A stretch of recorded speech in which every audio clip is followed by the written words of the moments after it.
ধ্বংসস্তূপের মাঝেও আজও মাথা উঁচু করে দাঁড়িয়ে রয়েছে এক বিশাল স্থাপত্য। কারো কাছে সেটি বাংলা সালতানাতের গৌরব আদিনা মসজিদ, আবার বহু হিন্দুর দাবি এটা আসলে ভেঙে ফেলা প্রাচীন আদিনাথ মন্দিরের উপর নির্মিত এক বিতর্কিত কাঠামো। ইতিহাস, ধর্ম, রাজনীতি ও বিশ্বাস সব মিলিয়ে শতাব্দী প্রাচীন এই বিতর্ক আজও থামেনি, বরং সময়ের সঙ্গে আরো তীব্র হয়েছে প্রশ্ন, আদিনা কি শুধুই মসজিদ, নাকি তার ইট পাথরের নিচে চাপা পড়ে আছে এক হারিয়ে যাওয়া হিন্দু মন্দিরের ইতিহাস? আজকের এই বিশেষ পডকাস্টে আমরা প্রবেশ করব সেই বিতর্কের গভীরে। মালদা জেলার পান্ডুয়া অঞ্চল এক সময় ছিল বাংলার রাজধানী। ইলিয়াস শাহী বংশের শাসনকালে এক অঞ্চল রাজনৈতিক ও সাংস্কৃতিক শক্তির কেন্দ্র হয়ে উঠেছিল। সেই সময় 1400 শতকে সুলতান সিকান্দার শাহ নির্মাণ করেন আদিনা মসজিদ। ইতিহাস অনুগামী দিল্লি এবং সালতানাতকে পরাজিত করার পর নিজের সাম্রাজ্যের শক্তি প্রদর্শনের লক্ষ্যেই গড়ে তোলা হয় এই বিশাল স্থাপত্য বলে দাবি করেছেন। সিরিয়ার উমাইয়া মসজিদের আদলে নির্মিত আদিনা এক সময় গোটা দক্ষিণ এশিয়ার বৃহত্তম মসজিদ হিসেবে পরিচিত ছিল।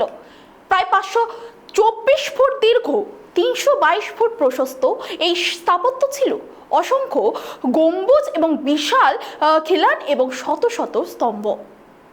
আরবি, ফার্সি, বাংলা ও বাইজেন্টাইন স্থাপত্য শৈলীর মিশ্রণে গড়ে ওঠা এই নির্মাণ আজও বিস্মিত করে ইতিহাস প্রেমীদের।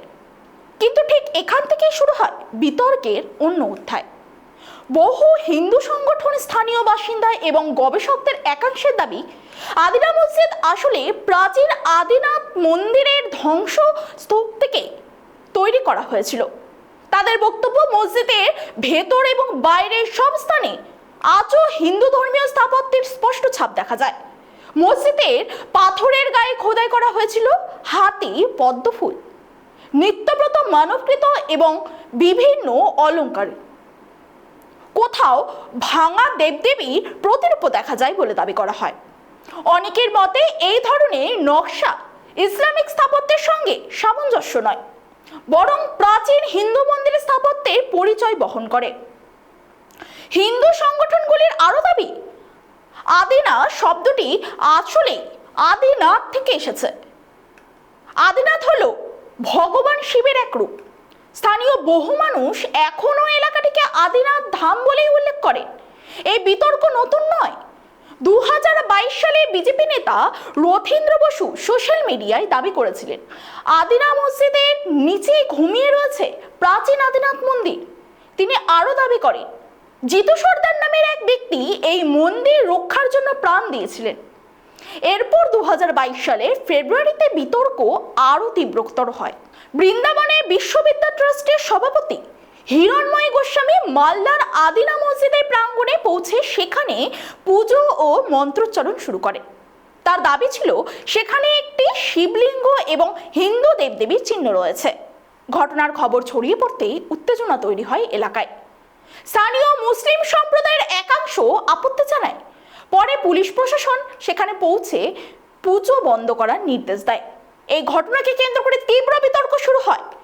হিরণময় গোস্বামীর প্রশ্ন ছিল, যদি সেখানে হিন্দু দেবদেবীর প্রতীক থাকে তাহলে পুজো করতে আপত্তি কোথায়? তিনি পুলিশের কাছে লিখিত নির্দেশও দেখতে চান। পরে ভারতীয় প্রত্নতাত্ত্বিক পর্যবেক্ষণ করে বিভাগ বা এসএসআই এর বিরুদ্ধে আরো অভিযোগ দায়ের করা হয়েছিল। ঘটনার পর এলাকায় পুলিশ বাহিনীও মোতায়েন করা হয়েছিল। এদিকে বিতর্ক আরো বাড়িয়ে দেয় প্রাক্তন ভারতীয় ক্রিকেটার তথা সাংসদ ইউসুফ পাঠানের একটি সোশ্যাল মিডিয়া পোস্ট ঘিরে। তিনি আদিনা মসজিদের সামনে দাঁড়িয়ে একটি ছবি পোস্ট করেন। তারপরে সোশ্যাল মিডিয়ায় একাংশ দাবি তুলতে শুরু করে, ইউসুফ পাঠান আসলে ভারতের অন্যতম বৃহৎ হিন্দু মন্দিরের সামনে দাঁড়িয়ে রয়েছেন এবং সেখানেই ছবি তুলেছেন। এরপর ফের সামনে আসে পুরনো বিতর্ক। অনেকে প্রশ্ন তুলতে শুরু করেন, এটি একটি শুধু মসজিদ নয়, তাহলে সেখানে এত হিন্দু সেই মোটিভ কেন? এত হিন্দু মোটিভের ছবি বা কেন? কেন মসজিদের গায়ে স্তম্ভে পদ্ম ফুলের নকশা? কেন কিছু অংশে হিন্দু মন্দিরের প্রত্নতত্ত্বের গর্ভগৃহের ছবি? গবেষকের একাংশের মতে আদিনা কাঠামোই কেন্দ্রীয় ছিল সেই পূর্ণমুখী পঞ্চমুখী হিন্দু মন্দিরের স্থাপত্য। অন্যদিকে ইসলামিক মসজিদের মূল কাঠামো সাধারণত পশ্চিমামুখী হয়, কারণ নামাজের সময় সেটি মক্কার দিকেই নির্ধারিত থাকে। এছাড়া মসজিদের কিছু অংশে নটরাজ, শিবেরও ছবি রয়েছে এবং খোদাই রয়েছে গণেশের মতো আকৃতি এবং হিন্দু আইকনোগ্রাফির মতো কিছু দৃশ্য। তবে ইতিহাসবিদদের জন্য অংশ এই সমস্ত দাবিকে সতর্কতার সঙ্গে দেখার পরামর্শ দিয়েছেন। তাদের বক্তব্য, মধ্যযুগীয় সময়ে বহু পুরনো স্থাপত্যের ওপর পুনর্ব্যবহার করা হয়, সেই কারণে কোনো স্থাপত্যে হিন্দু মোটিভ থাকলেই সেটিকে মন্দির বলে ঘোষণা করা যায় না। তাদের মতে বাংলা সালতানাতের সময় আরব, ফার্সি, তুর্কি ও বাংলার শিল্পনীতির ওপর মিলন ঘটেছিল, ফলে নির্মাণ শৈলীর বিভিন্ন সংস্কৃতির প্রভাব স্বভাবতই স্বাভাবিক, এমনটা দাবি করে। কিন্তু বিতর্ক এখানেই থামেনি, বরং সময়ের সঙ্গে সঙ্গে ইতিহাসের এই ধ্বংসস্তূপ আরো বেশি রাজনৈতিক এবং ধর্মীয় আলোচনার কেন্দ্র হয়ে উঠেছে। আজও বহু হিন্দুর বিশ্বাস আদিনা মসজিদের নিচে চাপা পড়ে রয়েছে প্রাচীন আদিনাথ মন্দিরের অস্তিত্ব। আবার মুসলিম সম্প্রদায়ের দাবি এটি বাংলা সালতানাতের ঐতিহাসিক এবং স্থাপত্য সেই পশ্চিম পরিচয়, সেই আগের যে বিতর্কিত মামলা 2022 সালে শুরু হয়েছিল সেটি আবারও পুনর্বিবেচিত হচ্ছে।